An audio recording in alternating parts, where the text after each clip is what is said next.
With that, I'll start by introducing myself. I'm Rea Rotholz. I'm the Senior Director of Learning Solutions at Hone. Been with Hone for about almost 4.5 years now, where I get to sit across all our customers. So I'm excited today to share what I've been hearing thematically from different industries and different company sizes around super managers and AI transformation. I started my career in human capital management with Deloitte, doing change management and transformation work. And then I led the global learning and development team at Dow Jones, parent company of the Wall Street Journal and some other media publications you've probably heard of. That's where I met Hone before I joined. So really looking forward to sharing all of the things I've been learning from you all, given today's topic. And with that, I am with my co-host, Tom, our CEO. I'll let him introduce himself. Thank you, Rhea. Hey, everybody. Great to be here with you today to talk about super managers and AI. My name is Tom Griffiths, co-founder and CEO here at Hone. Career-wise, it's been nearly a decade now with Hone, working on leadership and manager development through all the eras that we've all encountered over the past few years and all the change that has come for leaders and managers.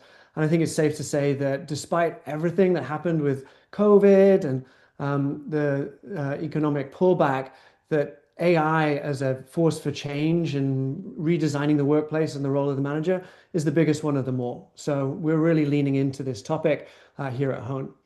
It's a topic that's very close to my heart in a couple of ways because we've been so passionate about leadership and management for so long here at Hone. But prior to Hone, I started my career in AI, actually 20 years ago in grad school, doing a master's and PhD in machine learning. And then went on to scale a big startup into a unicorn over a decade, really learning firsthand all of the challenges of being a manager, then being an executive and doing that at pace. So bringing all of that experience together into our new work on super managers here at Hone has been really exciting, and we're excited to share it here today. And I didn't even know AI was a thing 20 years ago until I met Tom. So excited to learn more with you today, Tom. So for today's agenda, we know that AI transformation has been at the top of everyone's minds, and we're going to talk about the specific role of the super manager. Their job is not just managing all of the AI transformation, it's also being a really important linchpin in the organization.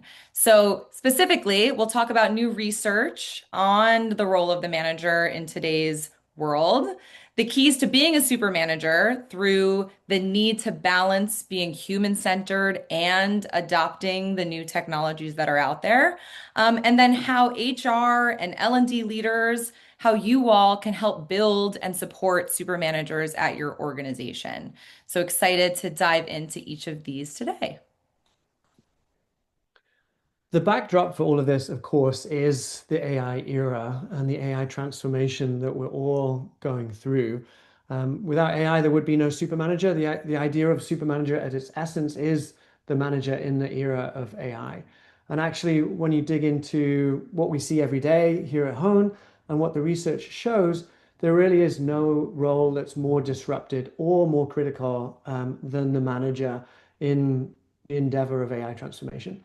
I think that in the first wave of AI adoption inside enterprises, a lot of tools were bought and scaled and experimented with. But what's fascinating is that if you just look at the companies who are implementing those tools, who've rolled out AI technology, only 12% of the employees at those AI-enabled companies say that AI has transformed how they work. So they've got the technology, but it still isn't changing how they work. So there's some other force at play. And really, of course, as we all know at this point, that's the people factors, the human behavior change that needs to go into adopting AI and redesigning workflows. And of course, the manager is the linchpin of all of that. They're the role who needs to change how their team operates. They need to model what it looks like to use AI, and they need to be a conduit for the organizational's AI transformation strategy. So there's a lot riding on getting the evolution of our managers right. And so whether you're a manager on this call learning how to do this yourself, or someone looking to enable managers for this next era, we're going to break down exactly what those skills look like, both on the people and the AI side. And it's crazy because despite everything you just said, Tom, managers are under attack. That's kind of the first thing I thought of when we decided to do this webinar. You open up the news, you open up your LinkedIn feeds, and frankly, we just see a lot of companies laying off people. I'm just going to say it how it is, right? And a lot of those people are middle managers. So the expectations are increasing while the number of people who are able to do that job are frankly decreasing. I don't know how many of you have seen the stat from Gallup, but through 2026, the estimation is that 20% of organizations will use AI to flatten their organizational structure and eliminate half of their management positions, which to me seems crazy. But that is the reality that we're in and why we wanted to do this webinar. So, expectations are expanding, right? Managers are, just like Tom mentioned, responsible for a lot of the transformation work and translating what senior leaders and C-suite want to achieve into the reality, right? They're the ones that are translating that for their teams and holding those teams accountable, right? And meanwhile, the human impact is escalating as well, right? Because we're still all people at work who have who have to balance all of this, who have burnout challenges and engagement challenges. And it's the managers who take the brunt of supporting their teams and inspiring them and motivating them and all of that good stuff. So they're also leading through AI slop and what this looks like for their process flows. It's just, I mean, you get the gist. It's a lot for managers to handle. But there is also a lot of opportunity for the managers who are able to be part of amazing organizations to really take the lead and step up and make a difference at these organizations. Enter the super manager. So the solution to what it takes to manage in this new era is a new definition of what it means to be a manager. The concept of super manager was popularized by Josh Bersin last year in his report, People Management in the Age of AI, The Rise of the Super Manager. So I encourage you to go read that or watch or listen to Josh's podcasts on the topic. But at its essence, what the super manager does is combine the human side of management and all of the change and transformation that needs to happen with their team with a deep understanding and use of AI to take part in that AI transformation, both of their team, of themselves, and of their organizations. So it's not just getting better as a manager individually. It's about embracing and leveraging technology for doing that. And if they can model those behaviors, enable their team to leverage AI, because they're going to have to, given what Rea was sharing about the greater span of control that managers are now responsible for, leveraging that for their own workflows, for their team, and helping with their organization, then that becomes an incredible leverage point for companies to get more from AI because of this crucial pivot point of the manager driving that transformation. If you just do a thought experiment of two organizations that pre-AI were pretty equal in the same market with the same scale, same growth rate. One company invests in developing their managers, in leveling up the change skills that they have in order to adopt AI, and then the technical skills that go along with that to drive AI transformation for themselves and their teams. If you think about where those two companies will be in the next 5 years, it couldn't be more different. Is it a 10x difference? Is it a 100x difference? We'll see. But clearly, there's a massive unlock by making these changes at the managerial level to connect the executive and C-suite desire to embrace AI for the good of the business to the actual front lines who need that hand-holding and leadership to be able to make those gains real, while dealing with all of the dynamic environment that Rea described. So it really does unlock a huge new opportunity for growth for businesses by enabling managers in this way. And it's great that we have a term now, and we'll give a definition shortly for what a super manager actually means and what it looks like in practice. It's not surprising, really, that the role of a manager needs to change for this new era of work because the definition of manager has needed to evolve as work has gone through different ages in the past. In the agrarian age, you can think of managers as the boss, just dishing out instructions of what needed to be done. In the industrial age, 100 years ago, a lot of process was introduced for scalability, and so leadership was very process centered. The information age of the last 50 years, let's say, has been somewhat about technology, but a lot about more enlightened people management and unlocking the human capital that we have at our companies. And now, as we enter the intelligence age this decade, there's a new reason to reimagine the role of a manager as super manager. Again, if you take anything from this webinar today, it's the duality between the human skills that are just as important as they've always been, paired with AI empowerment for the individual manager, the team, and playing the role in the organization.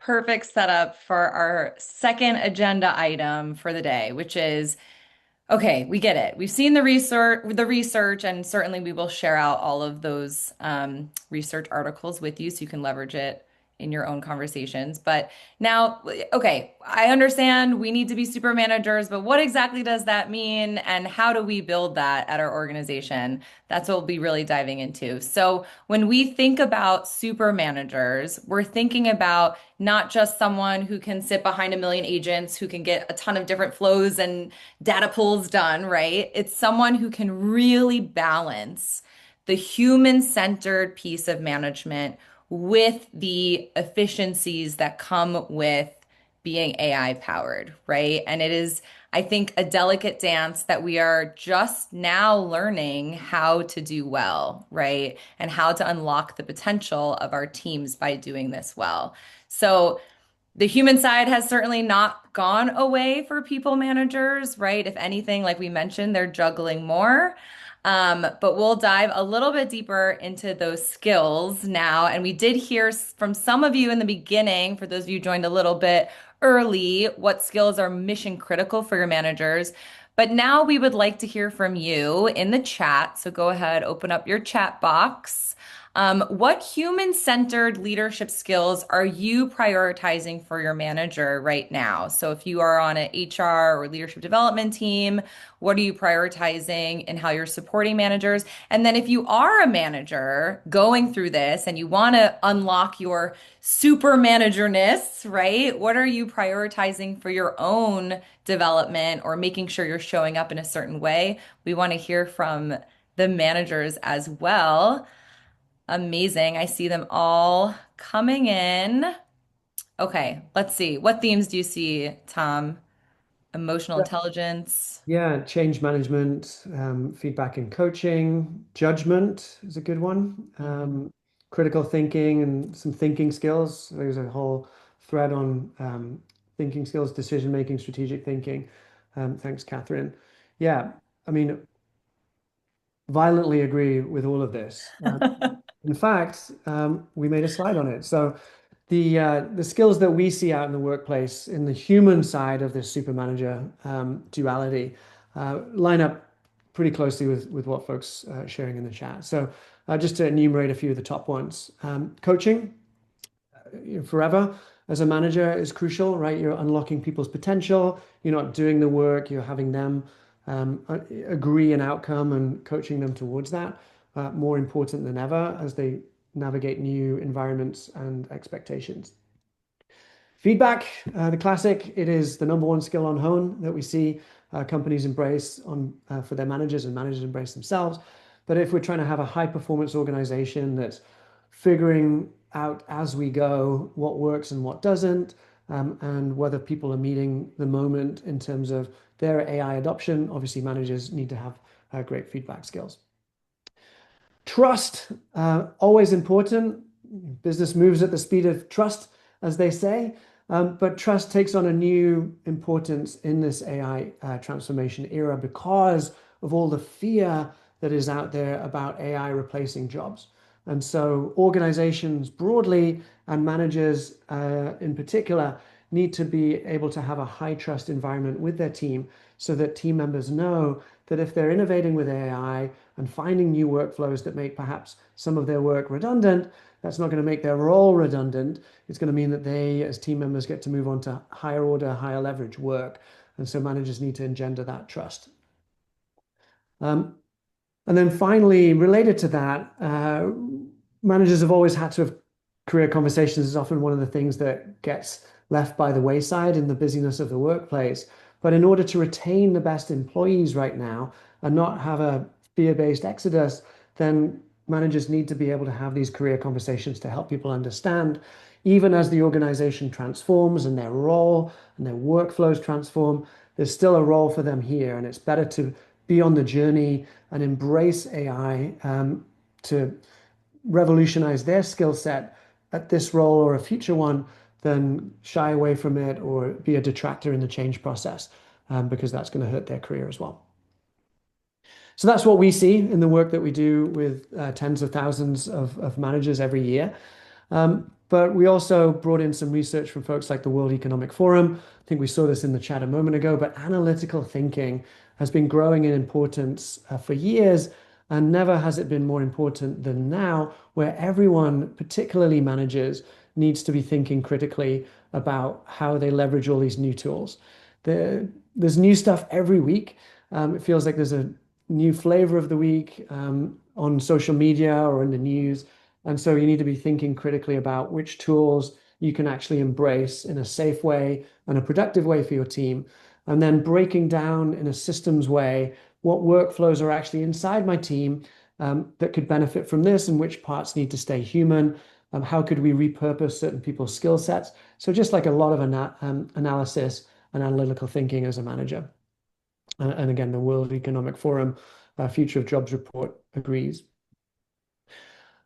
Adaptability, I think we saw that in the chat as well. McKinsey and others naturally identify that as C-suite and organizations think change, frontline employees and managers need adaptability to be a good player in that change. And again, not only are we going through a huge wave of transformation.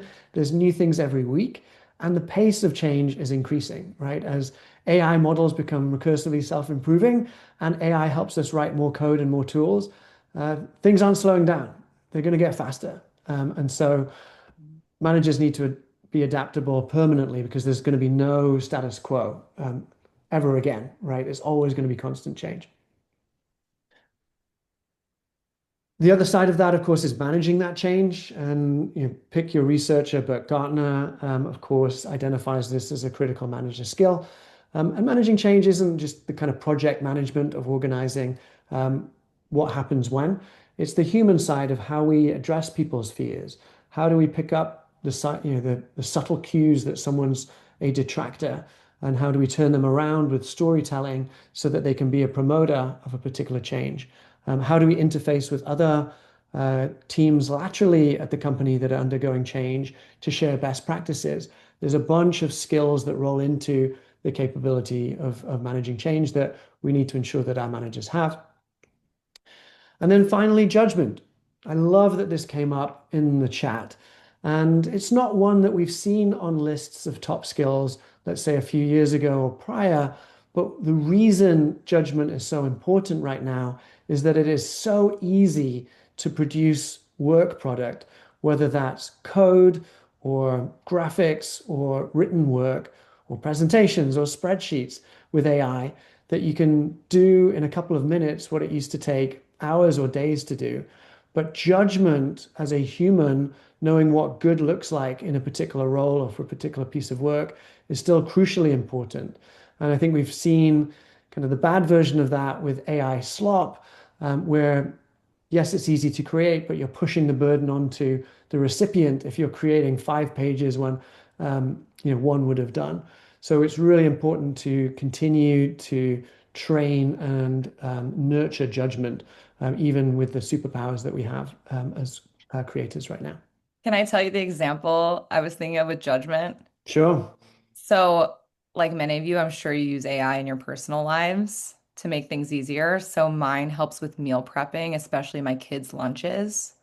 And so it'll come up with really cute lunches that I could put together. But then I certainly have to use my judgment to decide if my kid will actually eat whatever the AI is recommending.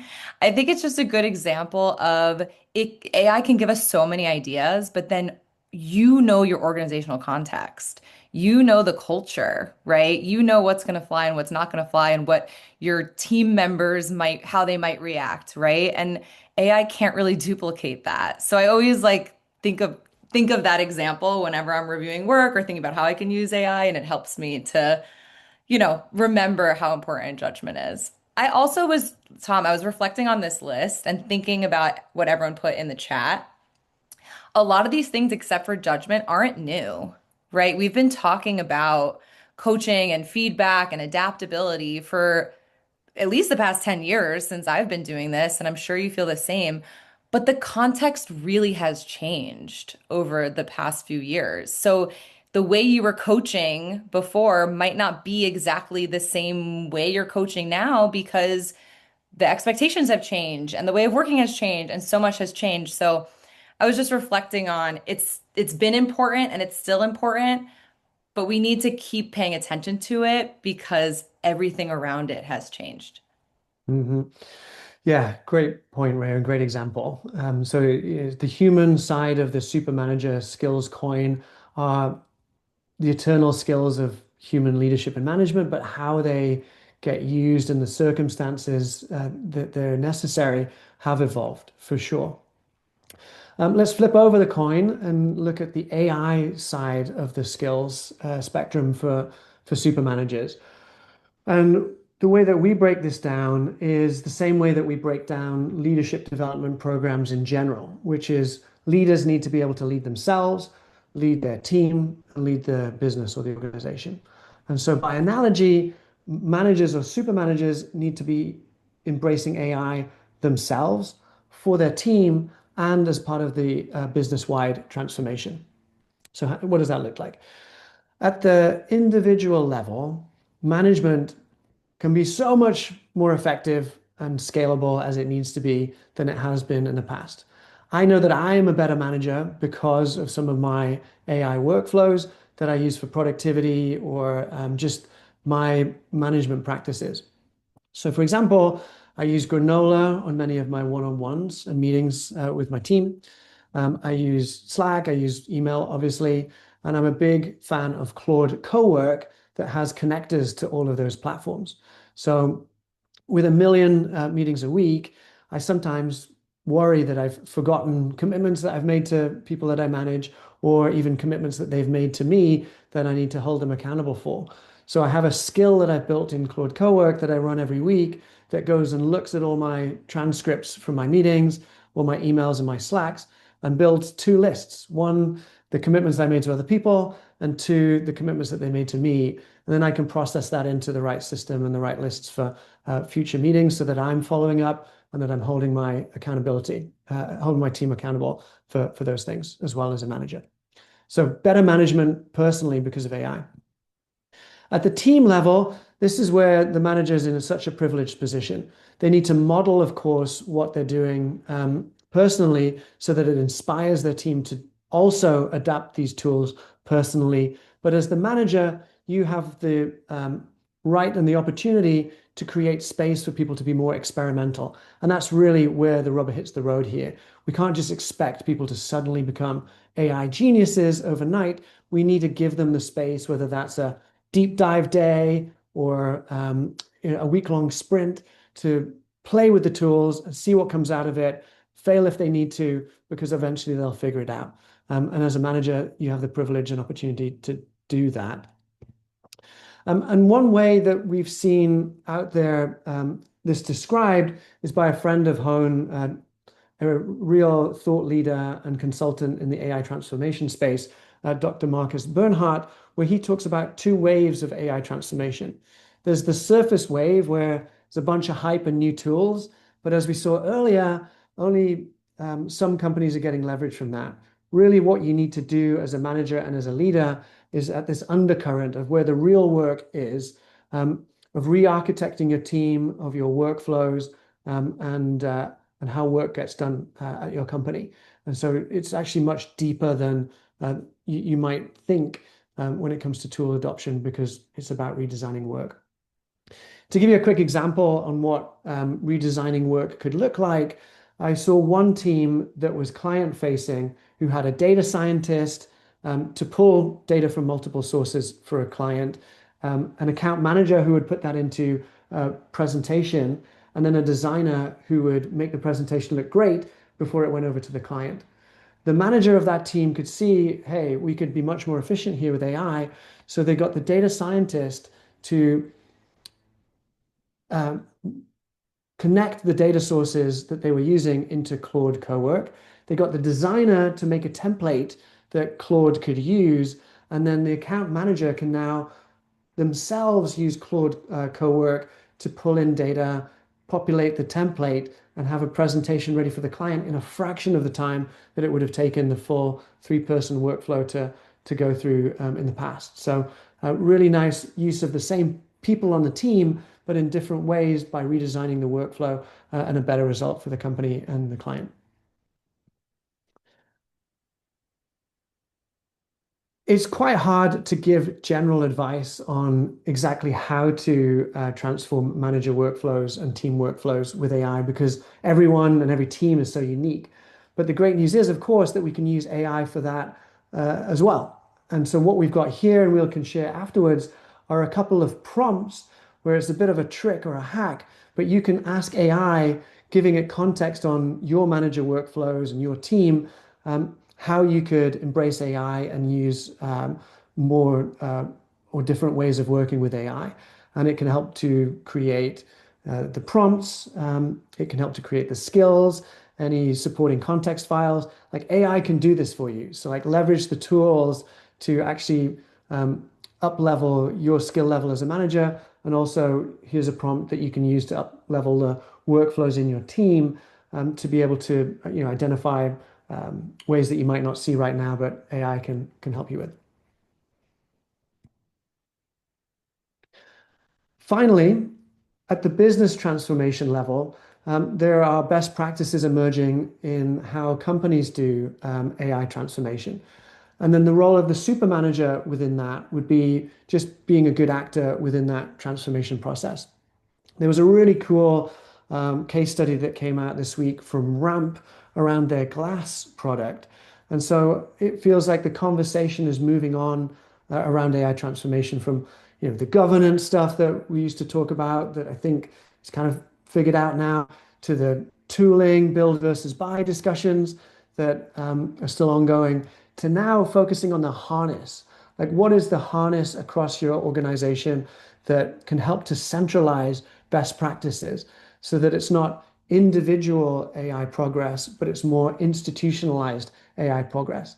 And what I mean by that is rather than everybody having their own tools and their own prompts, how can we have a repository like the Ramp Glass product that has, I think, 350 different skills that they've centralized so that every time someone figures out a new skill or workflow, that gets available to everybody inside of Ramp so that they don't have to figure it out. It's now shared. So you move from kind of individual experimentation to an organizational capability that gets better as everybody improves.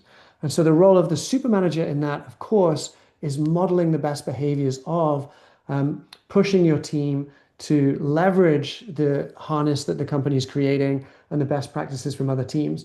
And then, of course, contributing back to centralized repositories, skills or workflows or techniques or prompts that they've built themselves within the team so that you can be a good organizational actor and help the company overall make this leap to the next wave of AI transformation. It's been really fun hearing and learning the different skills that even people at home have created and shared across the company. And we wanted to share just some practical tips from our customers that we hear chatting with you all about what you're doing at your organization and what's working well. So the first one is if you're just beginning on this journey as maybe you're a people manager and you're looking to do this more on your team, is starting with a real pain point. Like, what is something legitimate that AI can help with. And maybe it's small, right? Maybe it's helping with meeting agendas or automating a Slack post that gets posted every week or whatever that might be. But start small, but start with something real, actually a real problem. Modeling the behavior, Tom mentioned the importance of this, right? As a super manager and as a leader, people look to you to see how you're spending your time, right? And that's sort of the signal that you're giving as a leader as to what's important. So, role modeling usage and actively sharing, giving experimental time to teams.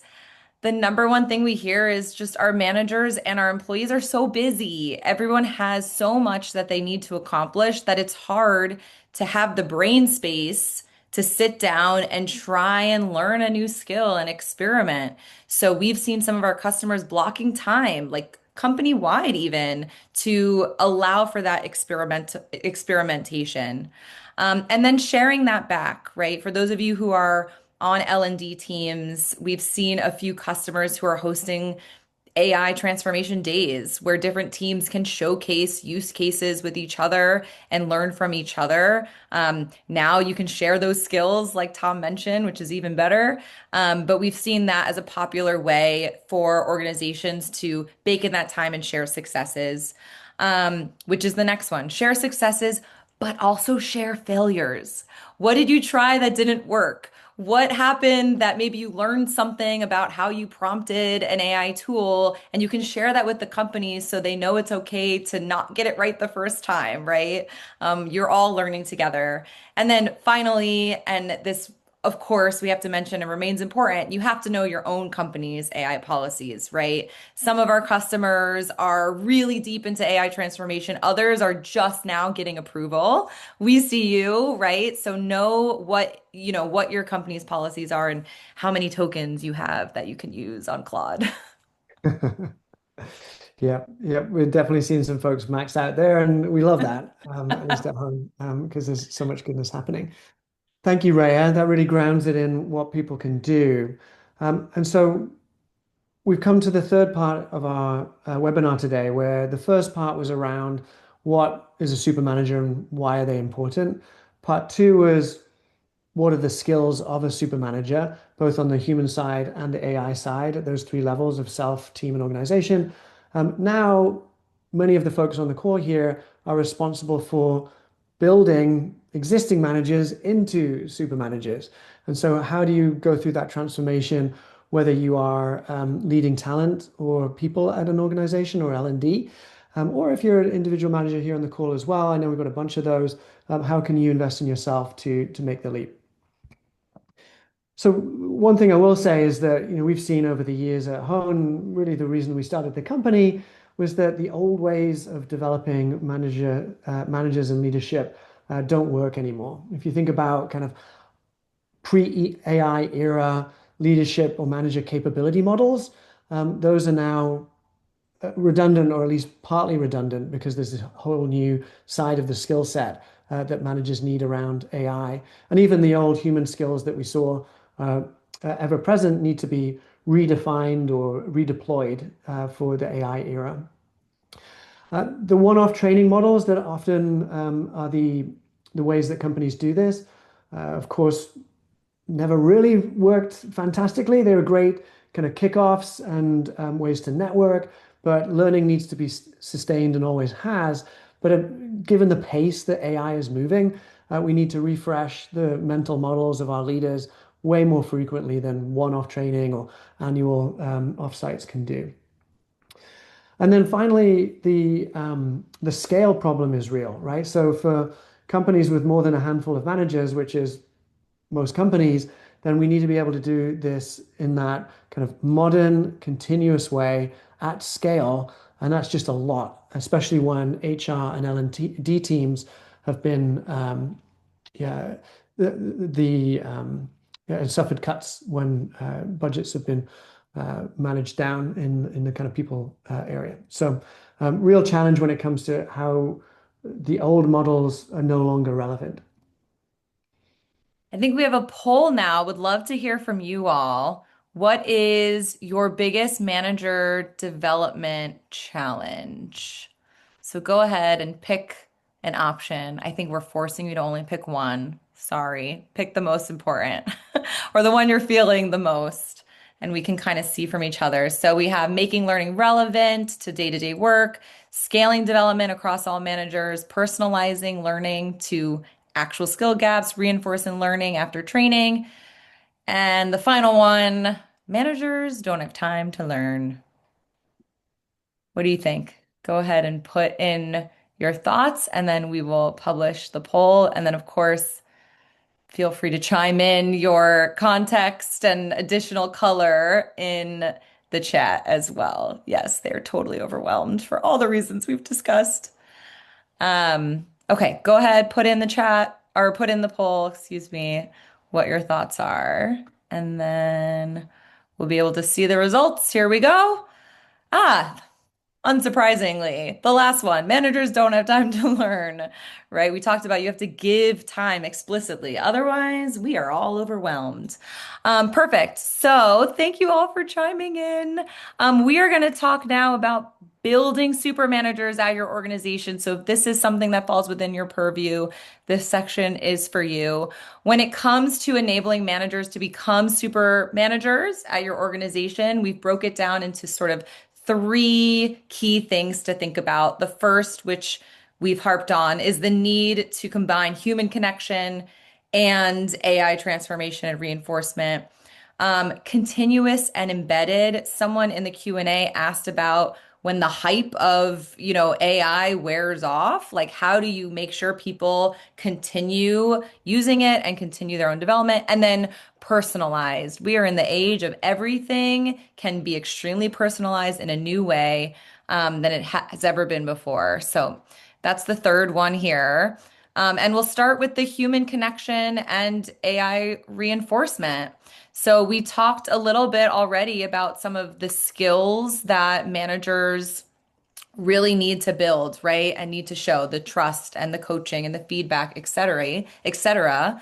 And part of the judgment in a manager's day to day is figuring out where can I leverage AI and where do I really need to show up as a human, right? And so that's what we really wanted to show in this slide, right? It's important to not outsource your one-on-ones, your empathy, your ability to understand where your direct report is coming from to AI, right? That's very human-centered. We still need to be having those conversations around career growth, development, coaching with our direct reports. Where AI can support and really create efficiencies and productivity is having on-demand knowledge, right? We don't need to go search in an intranet site anymore, right? Things are at your fingertips. Often you can just type it into a chat and find it, right?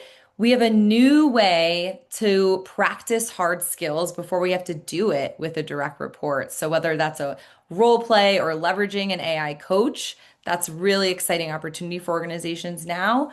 And then real-time feedback. I really like that one too. There's a lot of tools that can now say, hey, Tom gave the example of like, here's everything you need to do today, right? And AI is helping in that real time, like, hey, I'm going to help you prioritize your day and I'm going to give you feedback on that immediately.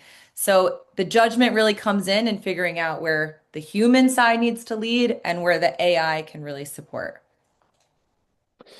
Yeah, thanks, Rhea. As you're saying there, this duality in the definition of super managers with their human skills and their AI skills is mirrored in the duality of the best way to develop super managers is partly with human-led experiences and partly with AI-led development experiences. And so here at Hone on our platform, we do both. We have a rich suite of live classes with human instructors teaching small groups really interactively and conversationally around topics like AI adoption or coaching or feedback, both on the human and the AI skills side of the spectrum. But then we also have some of those cutting edge AI experiences you mentioned around voice-based role play. If you've got to go and give a feedback, a piece of difficult feedback, or have a coaching conversation with someone on your team, you probably want to practice that a few times before you go do it for real, because the stakes are so high. And being able to do that with a voice-based AI and get personalized feedback on the things you did well and the things you should do differently next time, and then have a chance to do it next time and get even better. is a really powerful real-time way to work, to learn and change and up level with AI. And so we have all of that on the platform so that you can create journeys for learners between live coach-based experiences, both group and one-on-one, and then AI-based experiences like role plays and ongoing coaching, so that we get that blended learning journey for the maximum impact and most effective behavior change at scale. The second pillar of what makes effective learning in this day and age, particularly for super managers, is the ability to be upskilling continuously. We already said that managers are busy, they don't have time for 2-day offsites for training. And the world is moving so quickly, both in terms of what is possible with AI and what your businesses will be doing. So we need continuous upskilling to keep pace. Again, an example from the Hone platform is that we really try to weave this development into the flow of work so that whether it's a live experience or an AI-based experience, we're connecting it to the things you actually have to do day to day as a manager. So imagine a manager, Mike, who gets assigned a class to improve their feedback skills. This is, again, the most popular skill on Hone, usually part of a first-time manager program or an onboarding program or a refresher program. But they'll get the notification in Teams or in Slack or wherever they're working. During the class, Mike will make a commitment, like people do in a Hone class, into the platform to say, I'm actually giving feedback to someone that's coming up. Our AI coach will hear that and know that it needs to remind Mike ahead of the one-on-one that's coming up in 15 minutes, later in his week, with the script that they worked on together in the class. So it's taking a training and making it relevant to the moment that it matters.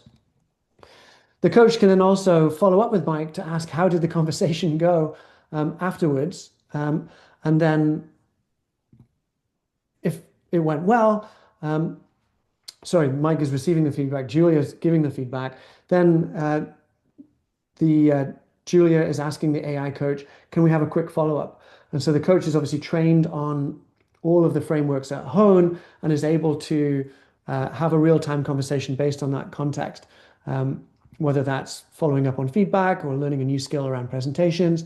And then if the coach deems that it's necessary from this interaction in Slack or Teams, it can link Julia out to a deeper learning experience, whether that's a role play with voice AI or a live session that we're running on a particular topic. So again, trying to weave the best of human and AI manager development into the flow of work so that busy managers really do get the benefit of this development and it's happening in real time. Yep.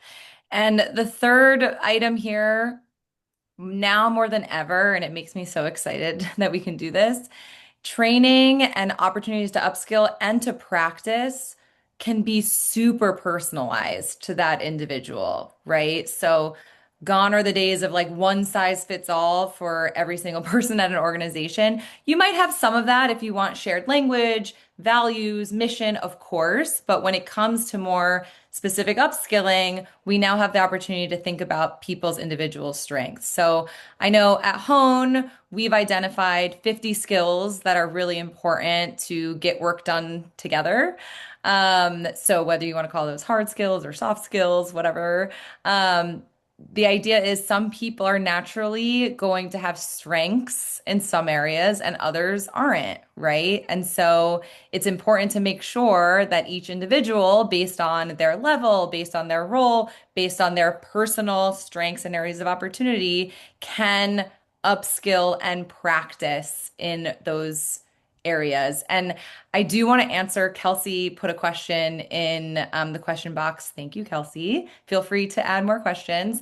But her question was, do you have any suggestions on pushing past the we need training barrier that some people push as the reason to not adopt it into regular practice? I understand the desire for training, but it's really trial and error tool, and generic training won't get anyone any further. And I think you're talking about like using AI in this example. Correct me if I'm wrong.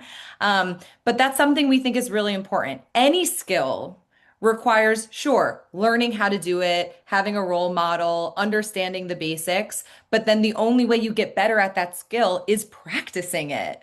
Whether that's a soft skill like giving feedback, to use Tom's example, or a hard skill like using AI. So, some of the tips before around like explicitly giving time, explicitly talking about successes and failures, making sure people have the opportunity to practice is just as important as hosting the training, right? So I know I feel really passionate about this. I don't know, Tom, if you have anything else you'd like to add to that question. Yeah, I mean, I was going to say that the training shouldn't be sit down and listen to a lecture about how to use AI. I think part of Kelsey's point is they need to be hands-on and using it to really understand how it works.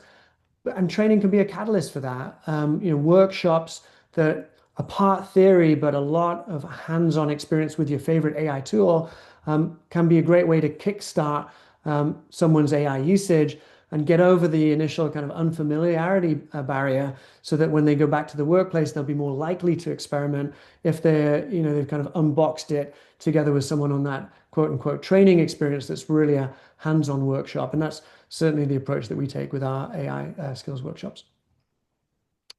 There is another question from someone anonymous. How do you recommend that managers can keep AI usage momentum going with their teams after the initial excitement wears off? Rhea. Yeah, I think that goes back to, are you solving real pain? Because I think when people experience themselves how AI is transforming their ability to work and giving them so many more opportunities, more time back, whatever that might be, when people really experience the benefit of something, they're more likely to do it. So if it's top down, we have to use more AI, we're going to track your AI usage, that's less helpful than let's help you identify a pain point, show you how AI can transform that pain point, and then you really see the benefits, right? I feel like that's the case for most skills. You need to make sure people are using it and see the why. Yeah. Yeah. And then, as we've said a few times, share that back with your team so that others get inspired by your actual examples and the fact that now you're not spending time scraping websites for email addresses or filling out spreadsheets from multiple data sources. You're now much more strategic or focused on customer relationships and getting AI to do those lower level tasks for you. It can be really inspiring to see someone's role transform through AI usage, and then that can inspire others in the team. All right, one last use of AI that we believe strongly helps to develop folks is on the assessment and analytics front. So we talked about how AI can be a role play partner or a coach in the flow of work, but we've also built out a suite that analyzes skills from those experiences and interactions, like the role plays or the coaching conversations, but over time also the real world performance in meetings or presentations to help build a skills profile of a manager and understand where they strong. Are they a great coach, but not great at holding people accountable? Are they good at giving feedback, but don't delegate enough? We are building that analytics picture in the Hone platform so that the individual first and foremost can understand where they're at and go on a personalized journey, but then also the organization can see where their management capability stands across different teams in the organizations and different levels to deploy the right kinds of personalized interventions that can help close those gaps, whether it's on the human side of the super manager spectrum or the AI side. So that brings us to the end of our super manager presentation. I hope that it's been useful. What we went through again was the role of the super manager and why it matters right now.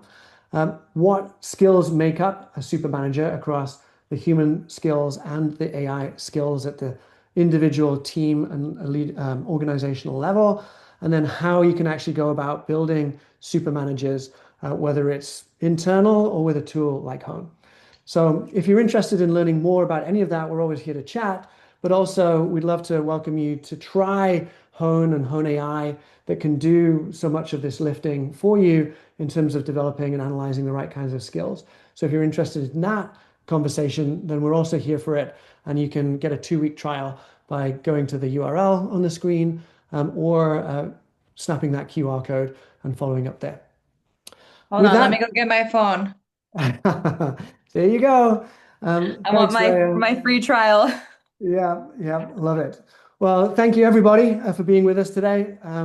We wish you the best of luck being a super manager or growing super managers at your organization and look forward to future conversations as well. Thank you. Thank you all.